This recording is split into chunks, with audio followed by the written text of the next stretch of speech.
새벽 3시 반 며느리의 검은 차가 대문 옆에 삐딱하게 서 있었다. 잦은 늦은 귀가. 수준이도 힘들겠지.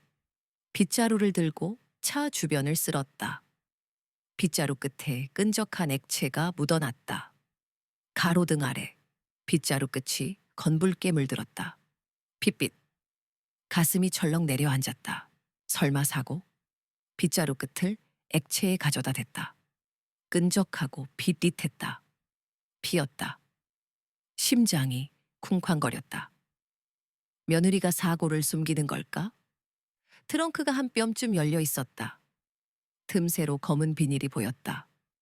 쓰레기 봉투 같은 비닐이 삐져나와 있었다. 호기심과 불안감이 섞였다.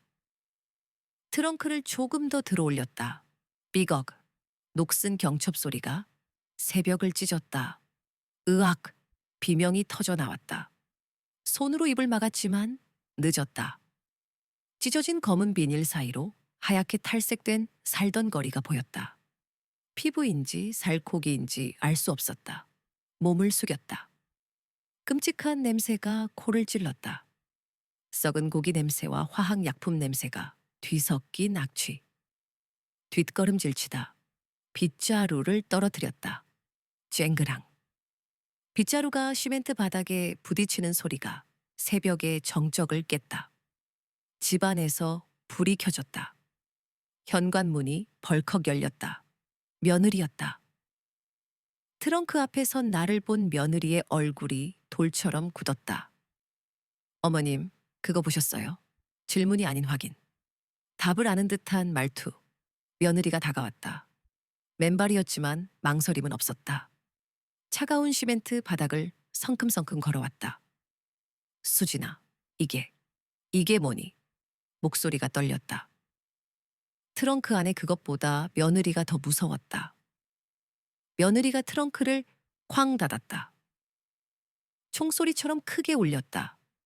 가슴도 쿵 내려앉았다. 며느리가 나를 빤히 쳐다봤다. 차갑고 계산적이고 위협적인 눈빛. 들어가세요. 명령조였다. 뭐, 지금 이게 들어가시라고요? 며느리가 한 발 다가왔다. 본능적으로 뒷걸음질 쳤다. 어머님, 조용히 하세요.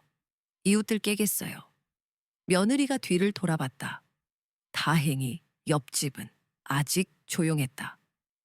이 여자가 두려워하는 건 내가 아니라 다른 사람들의 시선이다. 수진아? 나한테 똑바로 말해. 저게 뭐야? 목소리를 높였다. 며느리의 얼굴이 일그러졌다. 어머님, 제발. 제발은? 무슨 제발이야? 저 안에 있는 게 뭐냐고. 팔을 뿌리쳤다. 며느리가 당황했다. 팔을 잡으려다 놓쳤다. 어머님. 며느리가 다급하게 팔을 잡으려 했지만 이미 뒷걸음질 쳤다. 어머님, 제발 들어가서 얘기해요. 떨리는 다리로 방으로 들어갔다. 도망쳤다. 문을 쾅 닫고 잠금 장치를 걸었다. 찰칵, 찰칵. 2번 확인했다. 불안해서 문고리를 한 번 더 당겨봤다. 숨을 몰아쉬며 문에 등을 기댔다. 심장이 터질 듯 뛰었다. 가슴에 손을 얹으니 심장 박동이 느껴졌다. 멈춰버리는 건 아닐까. 내가 뭘 본 거지? 저게 대체 뭐야? 온몸이 덜덜 떨렸다. 추위가 아니었다. 공포였다. 10년을 한 집에서 산 며느리가 낯선 사람처럼 느껴지는 공포. 무릎이 아파 바닥에 주저앉고 싶었지만 문고리를 꽉 잡고 버텼다. 정신 차려. 침착해야 해. 아, 이럴 때 아들이 출장을 가다니.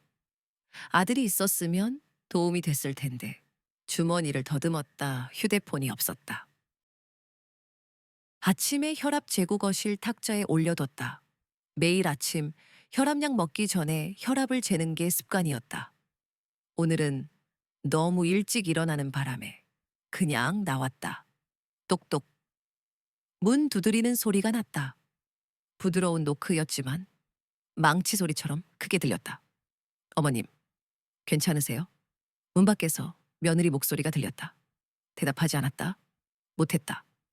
목이 말라 침을 삼키기도 힘들었다. 어머님, 문 좀 열어주세요. 이야기 좀 해요. 아까 제 차에서 뭐 보신 것 같은데 오해하신 거예요. 오해? 두 눈으로 똑똑히 본 걸 오해라고. 오해? 무슨 오해? 겨우 목소리를 냈다. 쉰 목소리. 그냥 어제 시장에서 산 고기예요. 싸게 팔길래 많이 사왔거든요. 냉동실에 넣으려고 했는데 깜빡했네요.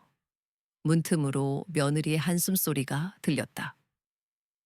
어머님도 아시잖아요. 요즘 물가가 얼마나 비싼지. 싸게 파는 곳 있으면 많이 사다 놓는 거. 거짓말. 시장 고기가 그런 냄새를 낼 리 없고 그렇게 하얗게 표백된 것처럼 보일 리 없었다. 새벽 3시에 시장 정육점이 문을 열 리도 없다. 어제 12시 넘어서 들어왔다면서. 무슨 시장이란 말인가. 시장 고기가 왜 락스 냄새가 나? 물었다. 문 밖에서 잠시 정적이 흘렀다. 락스 냄새? 그건 아마 차 트렁크 청소할 때 쓴 세제 냄새일 거예요. 세제하고 썩은 고기 냄새를 구분 못할 것 같아. 목소리가 점점 커졌다.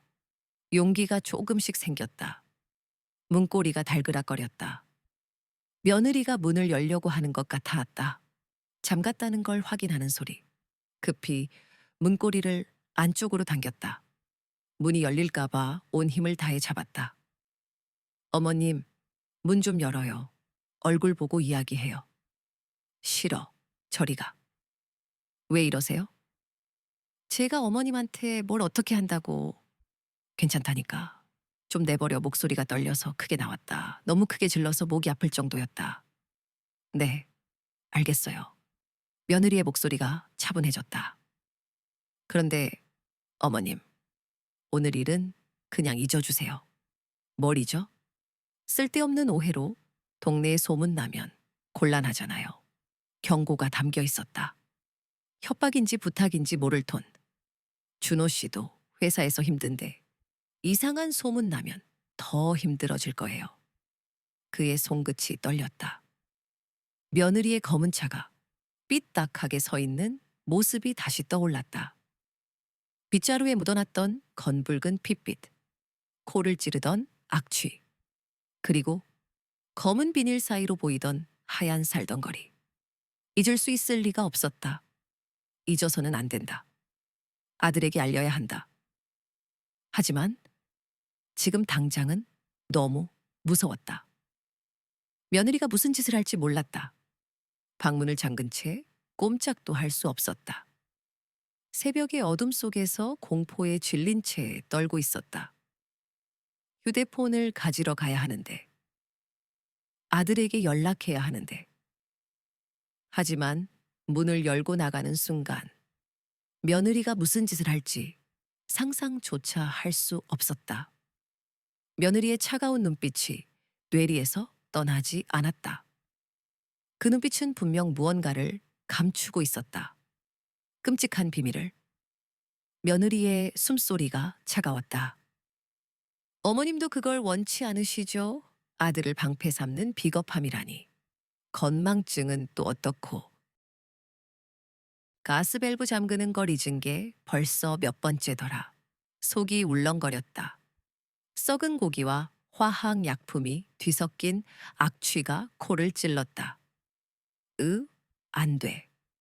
위장이 뒤틀렸다. 화장실. 문을 열면 버틸 수 있을까?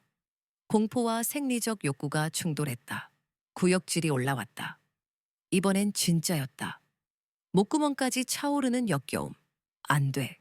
나는 잠금쇠에서 손을 떼고 문을 살짝 열었다. 복대는 아무도 없었다. 거실에서 며느리의 인기척이 느껴졌다. 나는 몸을 돌려 화장실로 뛰어가 문을 쾅 닫고 병이 앞에 꿇어 앉았다. 속은 비어 있었지만 위장은 요동쳤다. 헛구역질만이 터져 나왔다. 눈물이 핑 돌았다. 늘 그랬다. 똑똑. 어머님, 괜찮으세요? 며느리의 목소리가 문 너머에서 들려왔다. 물 좀 드릴까요? 꺼져. 숨결이 차가웠다. 문이 열리고 며느리가 들어왔다. 등을 토닥였다. 어머님, 괜찮아요. 숨 쉬세요. 부드러운 손길. 연을 알아온 수진이었다. 하지만 그 손길이 두려웠다. 만지지 마. 몸을 비틀어 손을 뿌리쳤다. 며느리가 뒷걸음질 쳤다. 어머님, 오해라니까요. 상상력이 너무 풍부하시네.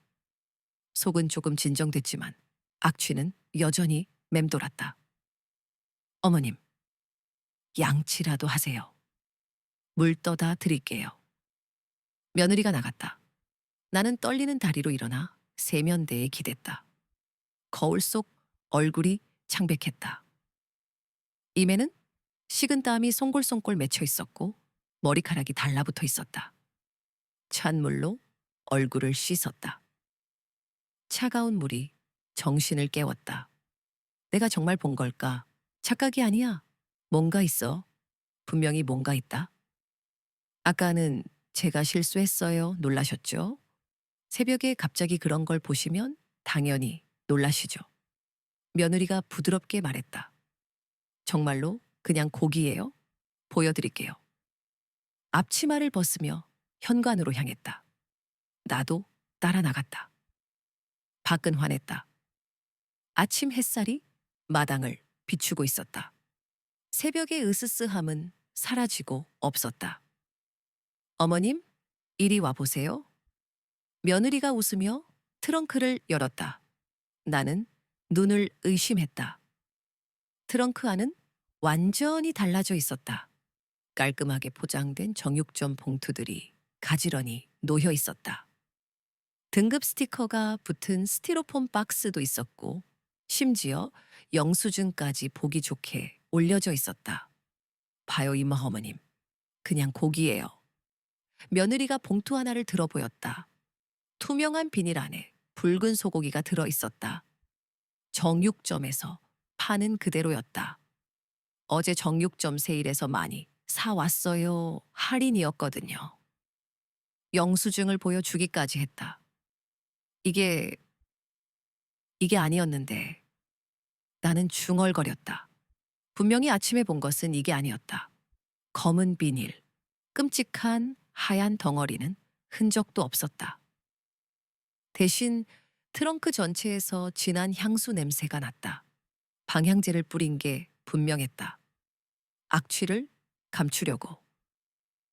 어머님, 요즘 깜빡깜빡 하시잖아요.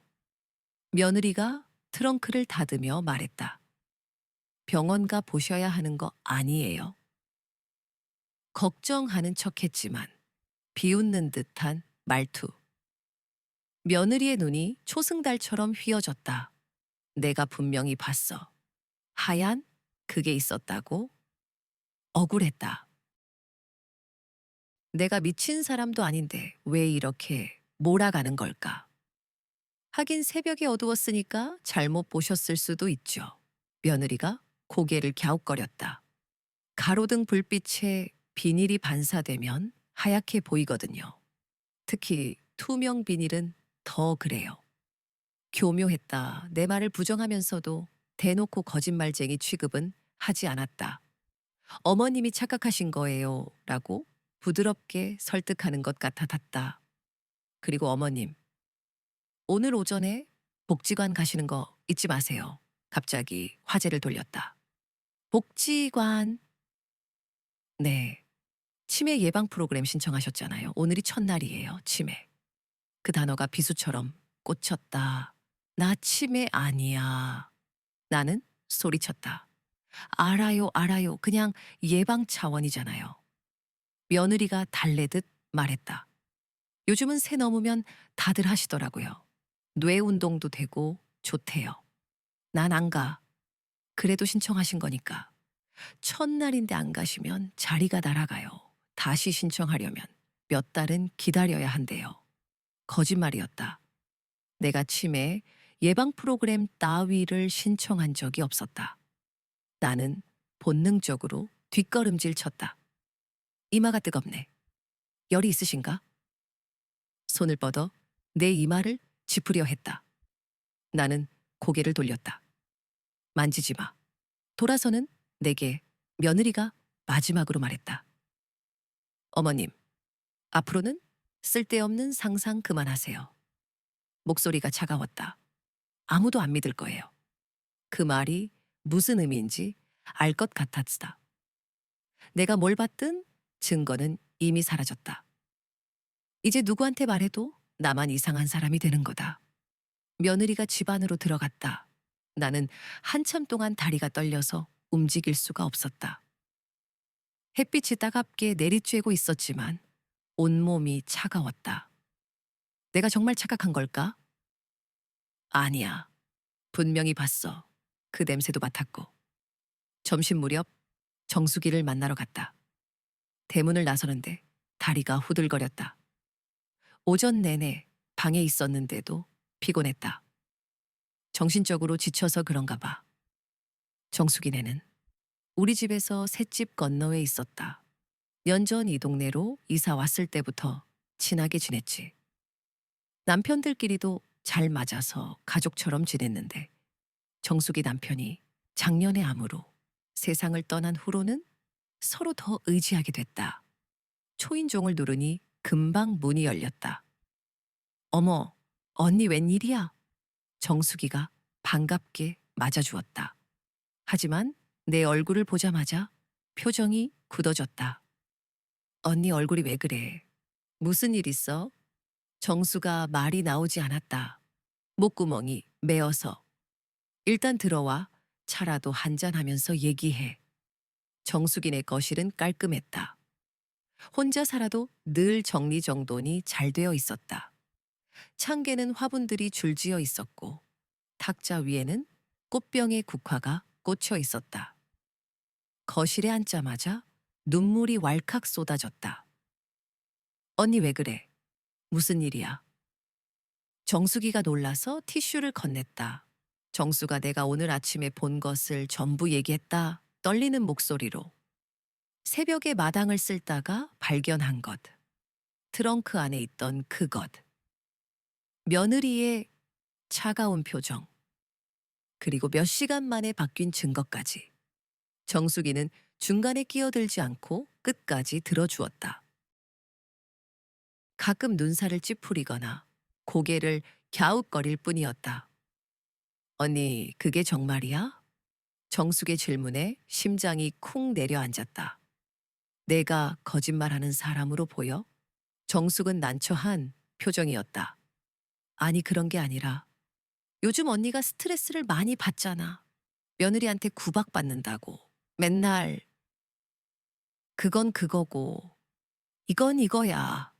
목소리가 높아졌다. 내가 봤다니까. 그 냄새도 맡았어. 정숙이 손을 잡았다. 알아, 진정해. 그런데 수진이가 도대체 뭐 하는 사람인데? 그런 걸 트렁크에. 그러니까 이상한 거지. 평소엔 그렇게 점잖 빼더니 답답함에 숨이 막힐 지경이었다. 너까지 날 치매 환자 취급하는 거야. 아니야, 그냥 좀 이상하잖아.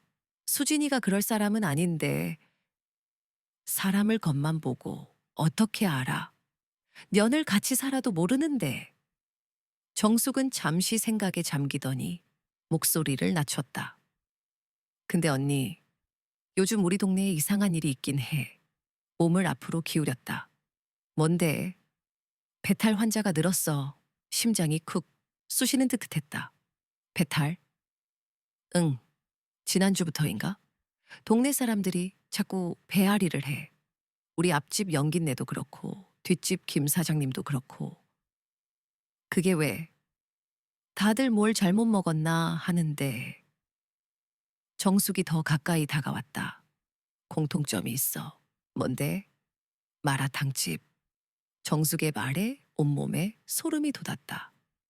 시장 골목에 새로 생긴 김신의 마라탕집 있잖아. 거기서 먹은 사람들이야. 거기 고기가 싸고 양이 많다고 소문 났거든. 어쨌든 그 집이 요즘 인기가 많아. 특히 고기 양이 다른 집에 2배는 되거든. 그 고기 무슨 고기인지 알아? 정숙은 고개를 갸웃거렸다. 글쎄, 그냥 돼지고기라던데. 근데 확실히 맛이 좀 이상하긴 했대. 우리 옆집 연기가 그러는데 약간 쓴맛이 난다나? 그래도 매운 국물에 넣으면 잘 모르겠대. 쓴맛. 응, 고기가 특이하대. 색깔도 좀 하얗고 질감도 일반 고기랑 다르고. 근데 양은 엄청 많고 가격은 싸니까 다들 그냥 먹는 거지. 그 말을 듣는 순간 등골이 싸늘해졌다. 빨갛게 끓는 국물 위에 얇게 뜬 고기, 조각들이 눈앞에 선명하게 그려졌다. 매운 향신료가 모든 냄새를 덮어버리는 그 마라탕 국물. 정수가, 그 마라탕집 주인이 누구야? 자세히는 몰라. 벌떡 일어섰다. 나가봐야겠다. 어디를? 집에.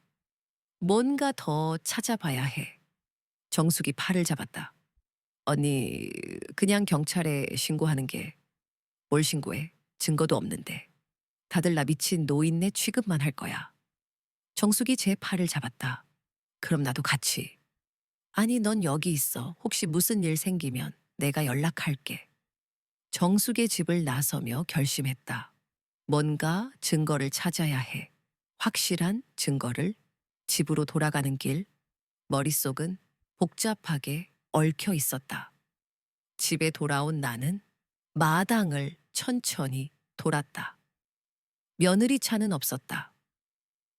아까 말했듯이 거래처 미팅을 갔겠지. 지금이 기회야. 현관문을 살며시 열었다. 집안은 조용했다. 벽시계 초침 소리만 똑딱똑딱 귓가에 울렸다. 먼저 부엌을 둘러봤다. 싱크대, 냉장고, 찬장, 겉보기엔 평범했다. 하지만 뭔가 이상한 점이 있었다. 희미했지만 분명히 냄새가 났다. 그때 문득 창고가 떠올랐다. 집 뒤편에 있는 오래된 창고. 원래는 연탄을 넣어두던 곳인데 보일러로 바꾸고 나서는 잡동사니를 보관하는 용도로 썼다. 그런데 며느리가 몇 달 전부터 자기가 쓰겠다고 했었다. 어머님, 제가 물건 좀 보관할 때가 필요해서요. 창고 열쇠 제가 관리해도 될까요? 그때는 별 생각 없이 허락했었다. 어차피 안 쓰는 공간이었으니까. 집 뒤로 돌아가니 좁은 통로가 나왔다. 너비가 겨우 한 사람이 지나갈 정도였고 양옆으로는 담벼락과 우리 집이 막혀 있어서 낮에도 어두컴컴했다. 걸을수록 냄새가 진해졌다. 차에서 맡았던 그 화학 약품 냄새. 아침에 맡았던 것보다 훨씬 진했다. 코를 찌르는 듯한 난 락스 냄새와 뭔가 썩은 듯한 냄새가 섞여 있었다.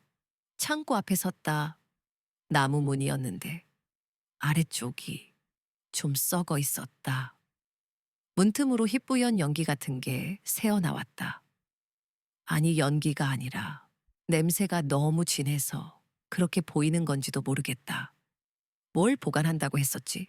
손잡이를 돌려봤다. 어? 잠겨 있지 않았다. 며느리가 항상 잠가둔다고 했는데 오늘은 급하게 나가느라 깜빡한 모양이었다. 문을 조심스럽게 밀었다. 끽 소리가 났다. 오래된 경첩이 녹슬어서 나는 소리였다. 안을 들여다보니 아이고, 락스통이 여러 개 쌓여 있었다. 아까 부엌에서 본 것보다 훨씬 많았다. 대용량 락스통이 최소 10개는 되어 보였다. 바닥에도 선반에도 빼곡했다. 그것뿐이 아니었다. 라벨이 반쯤 벗겨진 갈색 약병들도 구석에 몰려 있었다. 뭔지 알 수 없는 액체가 들어 있었는데 색깔이 탁했다. 병 하나를 들어보니 묵직했다. 이게 뭐지? 라벨을 자세히 보려고 했지만 중국어로 쓰여 있어서 읽을 수가 없었다. 다만 느낌표 표시와 해골 마크가 그려져 있는 걸 보니 위험한 물질인 건 확실했다. 벽 한편에는 김장 대야가 폭에 어져 있었는데 빨간 플라스틱 대야 5개였다. 우리 집 김장 대야였다. 작년 김장 때 쓰고 깨끗이 씻어서 보관해뒀던 건데 언제 여기로 옮겨왔는지. 대야 하나를 들어봤다. 바닥에 뭔가 하얀 것이 말라붙어 있었다. 억지로 긁어보니 하얀 가루처럼 떨어졌다. 냄새를 맡아보니 역한 약품 냄새가 났다. 더 안쪽에서 부스럭 소리가 났다. 뭐지? 손전등이 있었으면 좋았을 텐데. 휴대폰을 꺼내서 손전등 기능을 켤까 하다가 멈췄다. 아니야. 일단 나가자. 더 있다가는 그때였다. 뭐야? 누구 있는 거야? 다시 부스럭 소리. 이번엔 더 가까이서 났다. 통로 입구에 누군가 서 있었다. 비명을 지를 뻔했지만 간신히 참았다. 옆집 고양이였다. 노란 줄무늬 고양이가 저를 빤히 쳐다보고 있었다. 아, 놀래키지 마. 가슴을 쓸어내리며 집으로 돌아왔다. 하지만 마음은 전혀 진정되지 않았다. 오히려 더 불안했다. 락스, 정체 모를 약품. 이 모든 게 무엇을 의미하는지, 아니, 알고 싶지 않았다. 하지만 외면할 수도 없었다. 거실 소파에 앉아서 생각에 잠겼다. 지금 신고하기엔 증거가 부족해. 락스를 많이 산 것만으로는 죄가 안 되니까. 내가 아침에 봤던 그 고기를 찾아야 해. 그래야 신고할 수 있어. 방으로 들어와 문을 닫았다. 증거가 확실할 때 잡아야 한다. 저는 이를 악물고 문을 닫았다. 네가 뭘 하는지 내가 직접 확인할 거다. 다음 날 오후 시 방에서를 보는 척하면서 거실을 주시하고 있었다. 며느리는 점심 설거지를 끝내고 화장을 고치고 있었다. 외출 준비를 하는 것 같았다. 며느리가 나가자마자 창고를 확인했다. 역시 고기 같은 건 없었다. 그때 휴대폰이 울렸다. 정숙이었다. 언니, 지금 수진이 차가 시장 쪽으로 가. 심장이 쿵 빠르게 요동쳤다. 그의 손끝이 떨렸다. 그래? 시장 어디? 드디어 올 것이 왔구나. 큰 길에서 미용실 뒤편 골목으로 들어가던데. 미용실 뒤편? 그곳은 인적 드문 시장 뒷골목이었다. 고마워. 숨결이 차가웠다. 정수가 언니 뭐 하려고? 확인 좀 하려고. 전화를 끊자마자 지갑과 휴대폰을 움켜쥐고 뛰쳐나갔다. 엄마, 어디 가세요? 아들이 노트북 화면에서 눈을 떼지 않은 채 물었다. 정숙이네. 잠깐 다녀올게. 조심해서. 시장으로 질주하는 동안 심장이 쉴 새 없이 쿵쾅거렸다. 오늘은 기필코 증거를 확보해야 한다. 무릎이 욱신거렸지만 속도를 늦출 수 없었다. 분 후 시장 입구에 도착했다. 평일 오후라 그런지 한산했다. 연기 미용실 간판을 찾아낸 후 그 옆 좁은 골목으로 몸을 숨겼다. 어두컴컴한 골목, 축축한 바닥, 코를 찌르는 듯한 하수구 냄새. 발소리를 최대한 죽이며 안으로 발걸음을 옮겼다.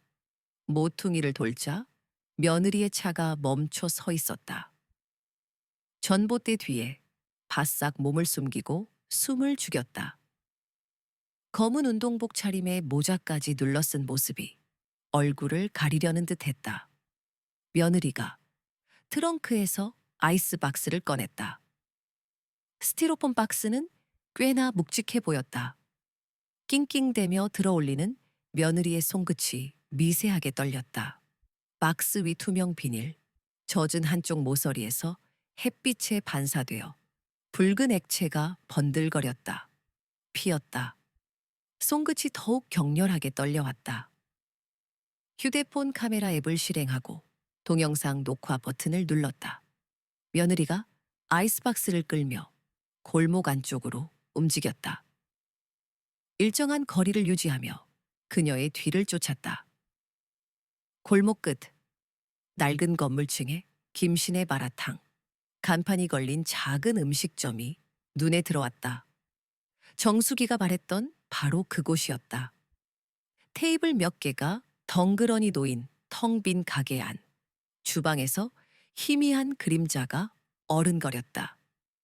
며느리가 문을 밀고 안으로 들어갔다. 쓰레기통 뒤에 몸을 숨긴 채 가게 내부를 엿보았다. 왔어? 키가 훤칠하고 마른 체격의 남자가 며느리를 맞이했다. 대쯤 되어 보이는 남자는 앞치마를 두르고 있었다. 앞치마 곳곳에는 붉은 얼룩이 선명하게 묻어 있었다. 어제 물량이 좀 밀려서요. 며느리가 아이스박스를 카운터 위에 올려놓았다. 남자가 뚜껑을 활짝 열었다. 하얗게 변색된 고기 덩어리들이 시야에 들어왔다. 아침에 보았던 것과 똑같은 번들거리고 비정상적으로 하얀 표면. 마치 표백제에 담갔다 뺀 듯한 모습이었다. 휴대폰을 최대한 가까이 가져가 화면을 확대했다. 품질은 괜찮아. 남자가 고기 한 덩이를 집어들었다. 흐물흐물, 탄력 없이 축 늘어졌다. 그럼요. 완벽하게 처리했어요. 농도도 높여서 냄새도 안 날 거예요. 며느리가 자신 있게 답했다. 좋아? 오늘처럼만 해. 저번처럼 실수하지 말고. 손님들이 양 많다고 좋아해. 이 정도 양이면 일반 고기의 3배는 되니까. 원가도 거의 안 들고요. 남자가 고기를 다시 박스 안에 넣으며 말했다. 며느리가 희미하게 웃었다. 소름 끼치는 웃음이었다. 내일도 같은 양 준비할 수 있어? 네, 문제 없어요. 두 사람의 대화를 듣는 동안 온몸이 격렬하게 떨려왔다. 사실이었다. 더 이상 참을 수 없었다. 이 정도면 충분한 증거다. 즉시 신고해야 한다. 조용히 뒷걸음질 쳤다. 녹화는 계속 진행하면서 안전거리를 확보한 후를 눌렀다. 입니다. 젊은 여성의 목소리가 수화기 너머로 들려왔다. 지금 우리 마을 시장 골목이에요. 숨이 가쁘게 몰아쉬어졌다. 며느리가 아이스박스에서 이상한 고기를 꺼내고 있어요. 목소리가 심하게 떨렸다. 할머니, 진정하시고 천천히 말씀해 주세요. 성동시장 골목, 김신의 마라탕집이에요. 이상한 고기를 팔고 있어요. 동영상도 찍었어요. 최대한 또박또박하게 상황을 전달했다. 알겠습니다. 주소 다시 한번 말씀해 주세요. 즉시 출동하겠습니다. 신고자분은 안전한 곳에서 기다려 주세요.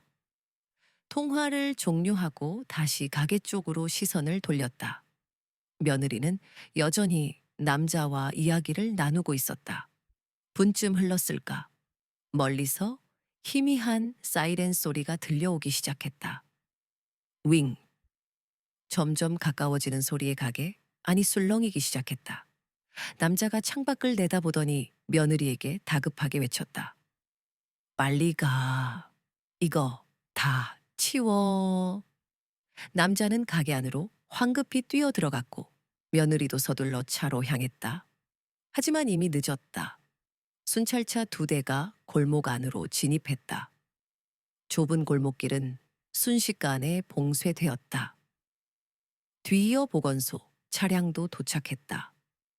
보건소 직원들이 장갑과 마스크를 착용한 채 차에서 내렸다. 신고하신 분이 누구십니까? 젊은 경찰관이 주변을 둘러보며 물었다. 저예요. 저기 저 여자가 제 며느리인데 저거 조사 좀 해주세요. 손을 높이 들며 경찰관에게 다가갔다. 경찰관들이 며느리를 애워쌌다. 잠깐만요. 조사 좀 하겠습니다. 아니, 이게 무슨 며느리가 뒷걸음질 치려했지만 다른 경찰관이 이미 트렁크를 확인하고 있었다. 트렁크 열어주세요. 왜 그러세요? 저 그냥 장사하는 사람이에요. 목소리가 심하게 떨렸다. 평소에 당당한 모습은 온데간데 없이 사라졌다. 협조 부탁드립니다. 경찰의 단호한 어조의 며느리는 마지못해 트렁크를 열었다. 아이스박스가 그 안에 그대로 놓여 있었다. 경찰관이 조심스럽게 장갑을 끼고 뚜껑을 열었다.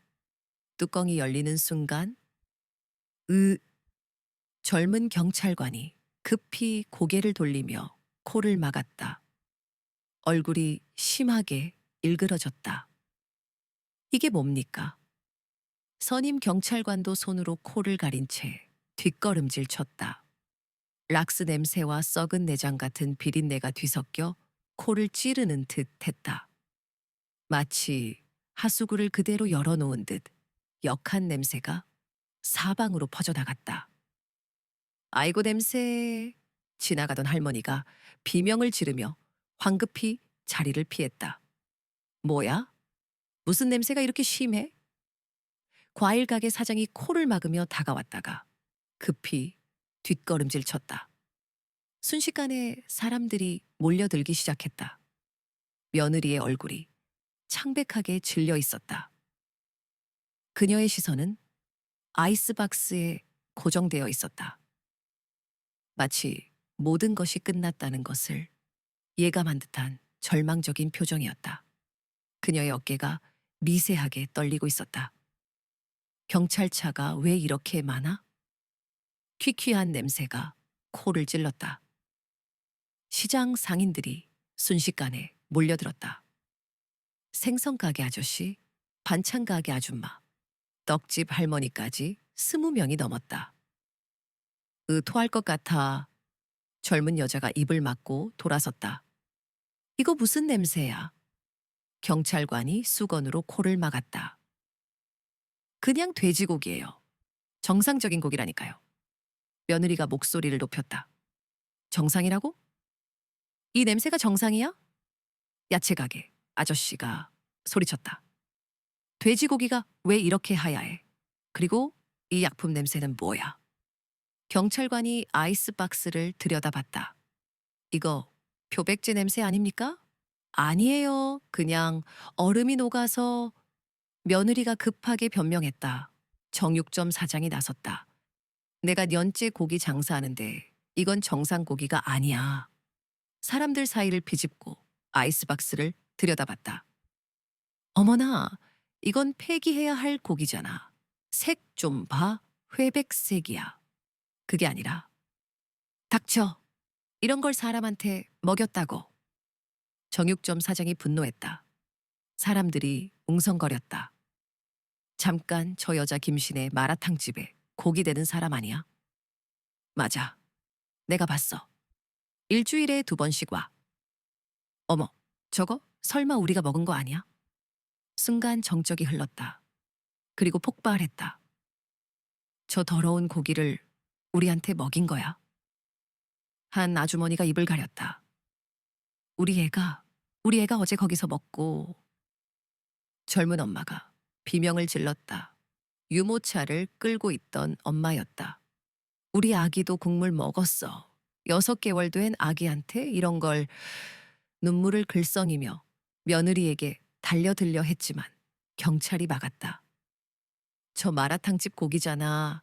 우리 아이가 어제 그거 먹고 응급실 갔어요. 의사가 식중독이래요. 우리 남편도 사흘째 설사해요. 우리 어머니는 일주일째 병원이에요. 분노한 목소리들이 터져 나왔다. 그래서 그렇게 쌌구나. 썩은 고기라서. 내가 그 집 고기가 이상하다 했잖아. 며느리가 억울하다는 듯 목소리를 높였다. 멀쩡한 고기예요. 누가 이상한 신고를 한 거예요. 다 거짓말이에요, 거짓말. 앞줄에 있던 아저씨가 화를 냈다. 시장 반장이었다. 그럼 내가 먹어봐. 여기서 당장 먹어. 그게 멀쩡하면 먹을 수 있잖아. 어서 먹어봐. 미쳤어? 왜 남들 밥상에만 올렸어? 옆집 김씨, 아주머니가 며느리를 가리키며 소리쳤다. 저 여자야. 저 여자가 범인이야. 살인으로 신고해야 해. 내 손자 병원비 물어내. 군중이 흥분하기 시작했다. 며느리를 향해 한 발씩 다가갔다. 이 나쁜 년, 돈이 그렇게 중요해. 내 자식한테도 그런 거 먹일 수 있어? 군중이 며느리를 둘러쌌다. 누군가 침을 뱉었고 또 누군가는 썩은 과일을 던졌다. 그만, 그만하세요. 경찰이 나섰다. 조용히 하세요. 현장 봉인합니다. 모두 뒤로 물러나세요. 경찰 3명이 더 도착했다. 노란 테이프를 치기 시작했다. 지금부터 증거 보존합니다. 함부로 만지면 안 됩니다. 보건소 차량도 도착했다. 흰 방호복을 입은 직원 2명이 내렸다. 시료 채취하겠습니다. 장갑을 낀 직원이 고기 조각을 집게로 집어 올렸다. 구경하던 사람들이 뒤로 물러났다. 육안으로도 부패가 확인되네요. 그리고 이 화학약품 냄새. 보건소 직원이 투명한 봉투에 고기 조각을 담으며 말했다. 국가수 감식 의뢰하겠습니다. 정확한 성분 분석이 필요합니다. 아니에요. 이건 음모예요. 누군가 날 모함하는 거예요. 며느리가 소리쳤지만 이미 끝이었다. 김수진 씨 식품위생법 위반 혐의로 현행범 체포합니다. 뭐라고요? 사람들이 수근거렸다. 경찰차가 출발했다. 며느리를 태우고 경찰서로 향했다. 시장은 여전히 웅성거렸다. 그 소란 속에서 나는 조용히 자리를 떴다. 다리가 후들거렸다. 다음 날 오전, 경찰서에서 전화가 왔다. 증인 진술이 필요합니다. 오후 10까지 와주세요. 전화를 받으니 손이 떨렸다. 경찰서라니. 70평생 경찰서에 가볼 일이 있을 거라곤 생각도 못했는데 점심도 제대로 못 먹었다. 속이 울렁거렸다. 택시를 타고 경찰서로 갔다. 버스를 타기엔 다리에 힘이 없었다. 성심경찰서요. 네, 알겠습니다. 택시 기사가 백미러로 나를 힐끗 쳐다봤다. 무슨 일로 가냐고 물을까봐 창밖으로 고개를 돌렸다. 경찰서는 생각보다 크지 않았다. 층 건물이었는데 입구에 성심경찰서라는 간판이 걸려 있었다. 안으로 들어가니 접수대가 있었다. 어떤 일로 오셨어요? 젊은 여경이 물었다. 어제 신고한 건으로 증인 진술하러 왔는데요. 층으로 올라가니 복도 양옆으로 조사실이 여러 개 있었다. 대기실에 앉아 기다렸다. 의자가 딱딱해서 허리가 아팠다. 30분쯤 기다렸을까. 복도가 갑자기 소란스러워졌다. 어머니! 익숙한 목소리였다. 아들이었다. 헐레벌떡 뛰어들어왔다. 양복 상의는 구겨져 있었고 넥타이는 비뚤어져 있었다. 회사에서 급하게 온 모양이었다. 얼굴은 창백했다. 눈 밑에는 다크서클이 짙게 드리워져 있었다. 어제 잠을 못 잔 것 같았다. 어머니, 이게 다 사실이에요. 아들이 내 앞에 섰다. 목소리가 떨렸다. 옆 의자에 털썩 주저앉더니 내 손을 잡았다. 차가운 손이었다. 어머니, 정말 수진이가 그런 걸 팔았단 말이에요? 아들의 시선이 탁자 위 서류들을 훔쳤다. 누군가 놓고 간 서류였다. 식품위생법 위반, 국가수, 감식 의뢰서 같은 글자들이 보였다. 준호야. 뭐라고 말해야 할지 몰랐다. 아들의 손을 꼭 잡았다. 수진이가 정말 그런 걸 팔았단 말이에요. 아들의 눈가가 붉어졌다. 울 것 같은 표정이었다. 대답하기 전에 조사실 문이 열리고 며느리가 형사와 함께 나왔다. 머리는 헝클어져 있었고 눈은 벌겋게 부어 있었다. 며느리가 처음으로 고개를 들었다. 아들을 똑바로 쳐다봤다. 잠시 아들을 보더니 애써 담담하게 말했다. 나만 그런 거 아니야. 뭐 다들 이렇게 해. 그냥 싸게 팔았을 뿐이야. 믿을 수 없다는 표정으로 아들이 물었다. 다들 이렇게 한다고? 그게 네 변명이야? 아들의 얼굴이 일그러졌다.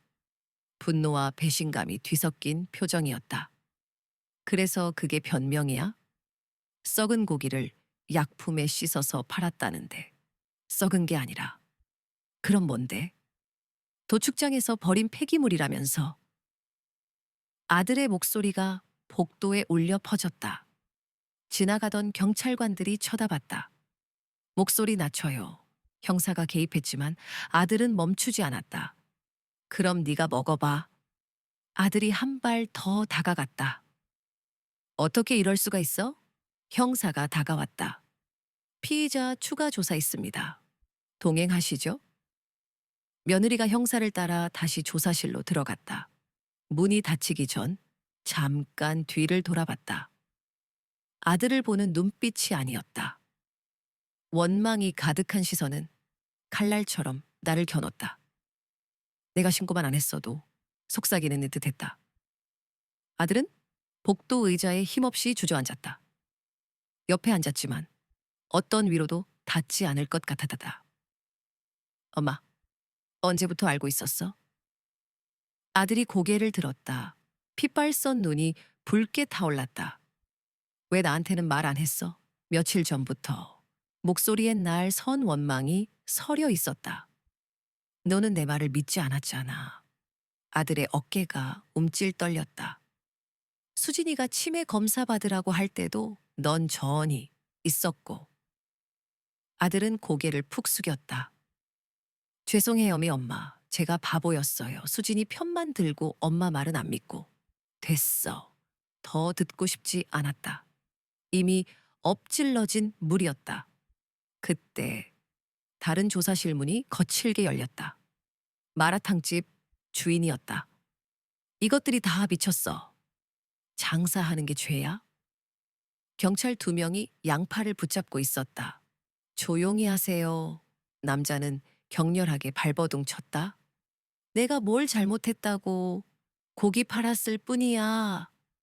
남자는 나와 눈이 마주쳤다. 당신 때문이야. 침을 뱉듯 소리쳤다. 당신이 신고해서 내 장사를 망쳤어. 전부 당신 때문이야.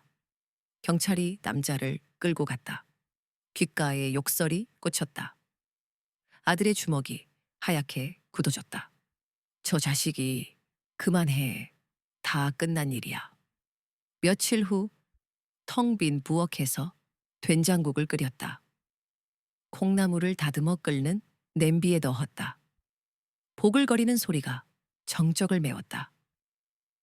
혼자 먹는 밥이지만 따뜻한 국물이 간절했다.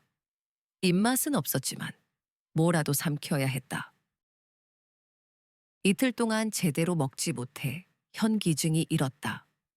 애선 저녁 예능 프로그램이 흘러나왔다. 연예인들의 웃음소리가 맴돌았지만 귓전을 스칠 뿐이었다. 그저 침묵을 달래기 위한 소음일 뿐. 시뉴스 시작을 알리는 시그널이 울렸다. 시뉴스입니다. 오늘의 주요 뉴스를 전해드리겠습니다. 앵커의 목소리는 언제나처럼 차분했다. 국제 뉴스, 정치 뉴스가 스쳐 지나갔다. 무심히 국을 저으며 듣고 있는데 익숙한 풍경이 눈에 들어왔다. 화면은 우리 동네 시장 입구를 비추고 있었다. 최근 지역 내에서 발생한 원인 불명의 집단 식중독 사건. 그 배후에 불법 유통 고기가 있었던 것으로 밝혀졌습니다. 숟가락이 멈췄다. 지난 한 달간 이 지역에서는 원인을 알 수 없는 복통과 구토 증상으로 병원을 찾는 환자가 속출했습니다. 국립과학수사연구원 감식 결과 문제의 고기는 도축장에서 폐기된 고기를 약품 처리하여 재포장한 것으로 드러났습니다. 가슴이 턱 막혔다. 화면이 바뀌고 봉인된 아이스박스가 클로즈업 됐다. 노란 봉인 테이프가 칭칭 감겨 있었다. 경찰들이 증거 사진을 찍고 붉은 테이프를 치는 모습. 내가 신고했던 그날의 풍경이었다. 이 고기들은 인근 마라탕 전문점을 비롯한 일부 음식점에 유통된 것으로 확인되었습니다. 모자이크 처리된 마라탕집 간판이 스쳐 지나갔다. 동네 사람들은 모두 알 것이다. 김신의 마라탕이라는 것을. 전문가 인터뷰가 이어졌다. 이를 섭취할 경우 구토, 복통은 물론 심각한 경우 위궤양까지 유발할 수 있습니다.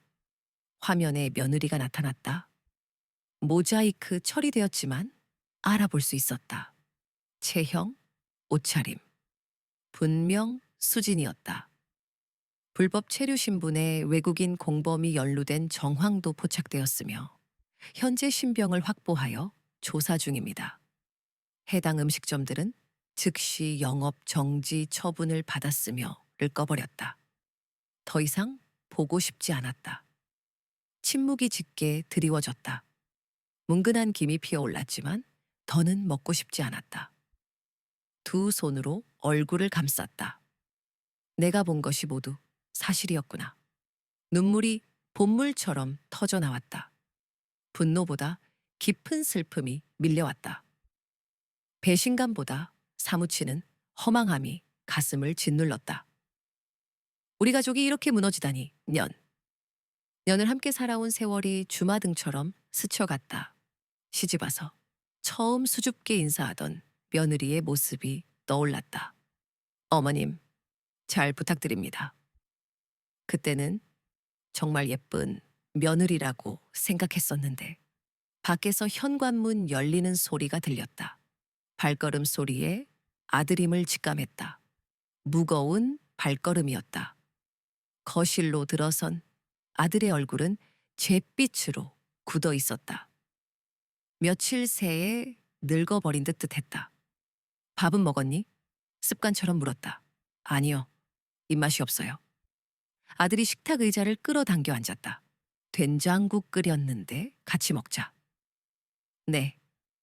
말없이 밥상을 차렸다. 흰쌀밥과 된장국, 김치와 나물 몇 가지. 평범한 저녁 식탁이었다. 아들이 숟가락을 들었다가 내려놓았다. 다시 들었다가 또다시 내려놓았다. 못 먹겠어요. 조금이라도 먹어. 몸 상하겠다. 엄마는 어떻게 드세요? 아들이 젓가락을 내려놓으며 힘겹게 입을 열었다. 저희 이사 갈 거예요. 예상했던 말이었지만 가슴 한구석이 텅 비어버린 듯 했다.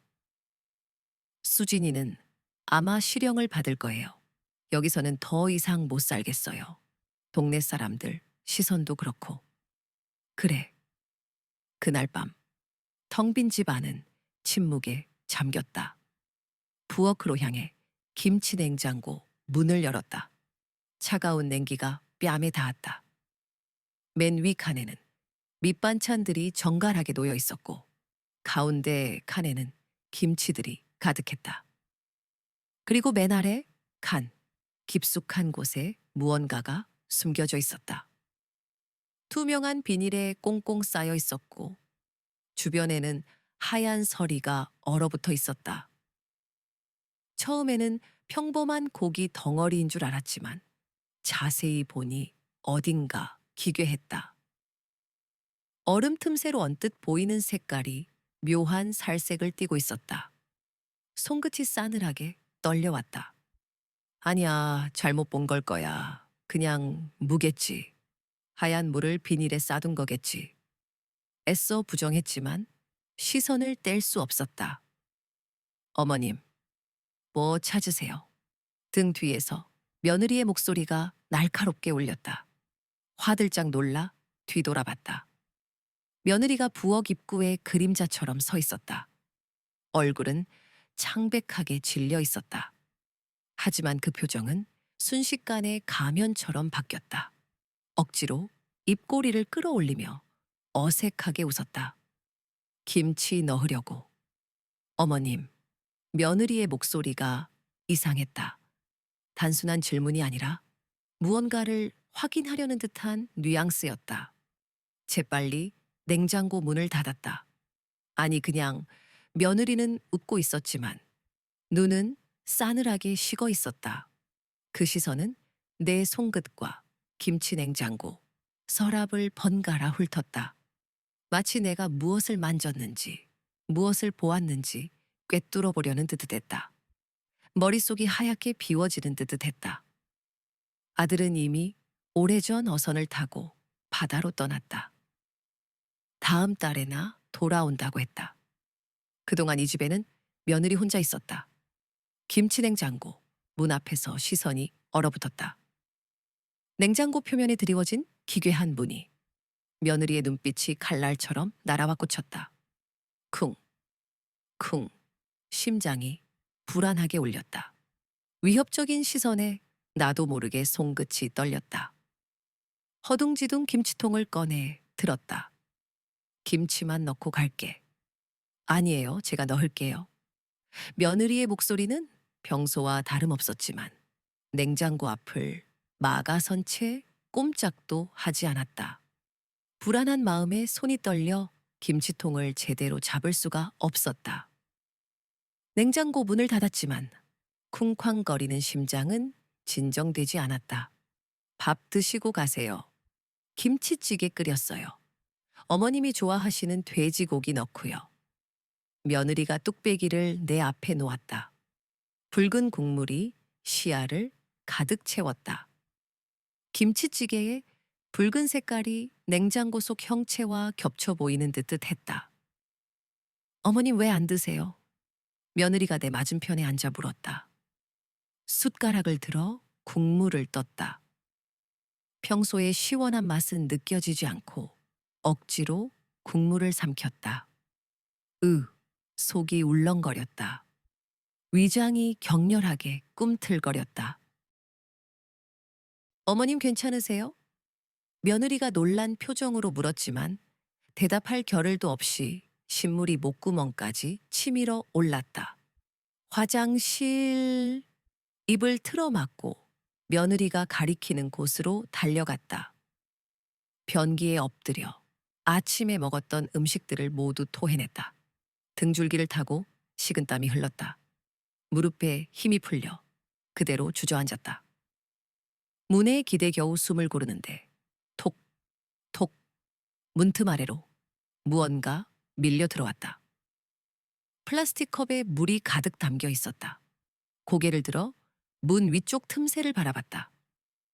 검은 슬리퍼를 신은 며느리의 발끝이 희미하게 보였다. 발끝이 멈춰 섰다. 그리고 천천히 좌우로 움직였다. 내가 무슨 짓을 하는지 엿듣고 있는 것 같았다. 나를 진심으로 걱정하는 걸까? 아니면 그저 감시하는 걸까?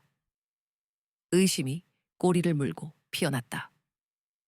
발끝이 잠시 멈칫하더니 천천히 방향을 틀어 사라졌다. 복도를 향해 멀어지는 발소리. 물컵을 들어 입을 헹궜지만 가슴 속 불안은 쉬이 가라앉지 않았다. 화장실 문을 열고 나오자 며느리가 소파에 앉아 나를 빤히 쳐다보고 있었다. 어머님 괜찮으세요? 얼굴이 너무 안 좋아 보여요. 혹시 어디 전화하신 건 아니죠? 걱정하는 듯 다정한 목소리였지만 그 눈빛은 어딘가 달랐다. 내 반응 하나하나를 예민하게 살피는 듯한 눈빛. 몸이 좀 안 좋아서 오늘은 그냥 가야겠다. 가방을 들고 자리에서 일어섰다. 아, 벌써요? 좀 더 쉬었다. 가세요. 더 이상 이 집에 머물고 싶지 않았다.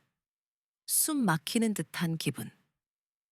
현관에서 신발을 신으려는데 며느리가 등 뒤에서 나를 불렀다. 어머님. 나는 천천히 몸을 돌려 며느리를 바라봤다. 생활비 좀 주실 수 있으세요? 순간 머릿속이 하얗게 비워지는 듯 했다. 평소에는 생활비에 대한 이야기는 일절 꺼내지도 않았는데. 너희가 힘들다면 당연히 줘야지. 내 대답이 끝나자 며느리의 입꼬리가 살짝 올라갔다. 안도하는 듯한 표정. 고마워요, 어머님. 며느리가 현관문을 활짝 열어주며 말했다. 아까 전보다 한층 부드러워진 목소리. 나는 그저 고개만 끄덕인 채 밖으로 나왔다. 딸깍. 문이 닫히는 소리가 등 뒤에서 들려왔다. 아파트 복도 벽에 손을 짚고 거친 숨을 몰아쉬며 뒤돌아봤다. 층 창문에 며느리가 서 있었다. 커튼의 좁은 틈 사이로 얼굴을 내밀고 나를 뚫어지게 내려다보고 있었다. 아파트 단지를 벗어나 버스 정류장까지 걸어가는 동안 가슴이 계속해서 두근거렸다. 손도 미세하게 떨렸다. 핸드백 끈을 두 손으로 꽉 움켜잡았지만 떨림은 멈추지 않았다. 내가 대체 뭘 본 거지? 정말 그런 게 있는 걸까? 아니야, 내가 잘못 본 걸 거야. 작은 목소리로 혼잣말을 되뇌었다. 옆에 서 있던 할머니가 흘끗 쳐다봤지만 신경 쓰지 않았다. 집에 거의 다 왔을 즈음에는 해가 뉘엿뉘엿 기울고 있었다. 버스에서 내려 익숙한 골목길로 접어들었다. 발걸음이 무겁게 느껴졌다. 깊은 숨을 내쉬었지만 답답함은 쉬이 가시지 않았다. 집까지 채 미터도 남지 않았을 때 뒤에서 누군가 따라오는 듯한 발소리가 희미하게 들려왔다. 설마 하는 불안한 마음에 천천히 뒤돌아보니 며느리가 어두컴컴한 골목 끝에서 이쪽으로 걸어오고 있었다. 아까 어머님이 좀 이상해 보이셔서 걱정돼서 따라와 봤어요. 역시 제가 모셔다 드렸어야 했는데. 묘한 섬뜩한 기운이 온몸을 휘감는 듯 했다. 며느리가 이렇게까지 나를 쫓아온 적은 단 한 번도 없었다. 그러지 마시고 저희 집에서 오늘 하루 푹 쉬고 가세요. 아니, 얘가 여기까지 왔는데 무슨 소리니? 아니에요. 나는 이제 집에 가 봐야 하니까. 핸드백에서 열쇠를 꺼내며 힘겹게 말했다. 너도 너무 늦기 전에 어서 들어가 쉬어. 그리고 덧붙였다. 어머님, 혹시 어디 다른 곳에 전화하신 데는 없으시죠? 무슨 전화? 최대한 아무렇지 않은 척 덤덤하게 되물었다. 그냥 아까 몸이 안 좋으시다고 하셔서 혹시 병원이나 어디? 아니, 그냥 체한 것 같아. 이제 괜찮아. 문을 열며 며느리를 슬쩍 돌아봤다. 어서 들어가. 이렇게 늦은 시간에 왜 여기까지 따라와서. 며느리는 잠시 그 자리에 멈춰 서 있더니 천천히 고개를 끄덕였다.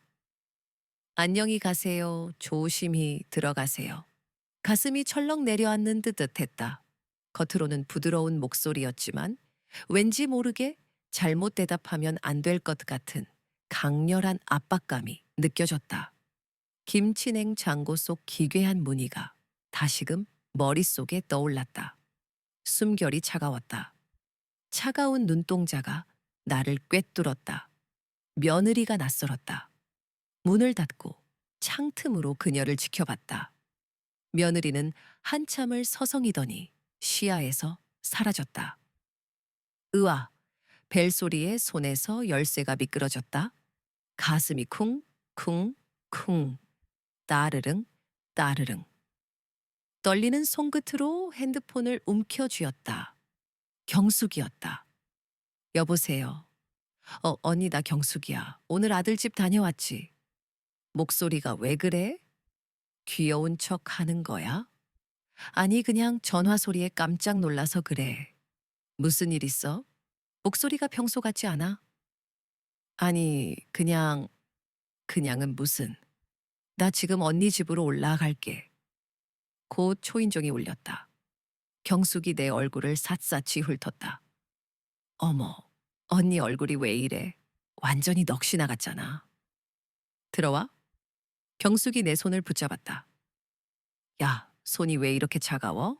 게다가 떨리기까지 하고. 무슨 일인데 그래? 경수가 나는 입을 굳게 다물었다. 며느리가, 며느리가 뭔가 이상해. 이상하다니. 뭐가 어떻게 이상한데? 경숙이 몸을 돌려 내 앞에 바싹 다가왔다. 오늘 김치 갖다 주러 갔는데 목이 메어왔다. 냉장고에서 뭘 봤는데 그래? 뭔가, 뭔가 이상한 게 있었어. 꽁꽁 얼어붙은 채로. 경숙이 내 손을 더욱 꽉 잡았다. 무슨 말인지 좀 더 자세히 말해봐, 언니. 나는 오늘 있었던 일을 털어놓았다. 언니, 그거 정말 확실한 거야. 모르겠어. 내가 잘못 본 걸지도 몰라. 하지만 분명히 며느리 반응이 평소와 달랐다는 거네.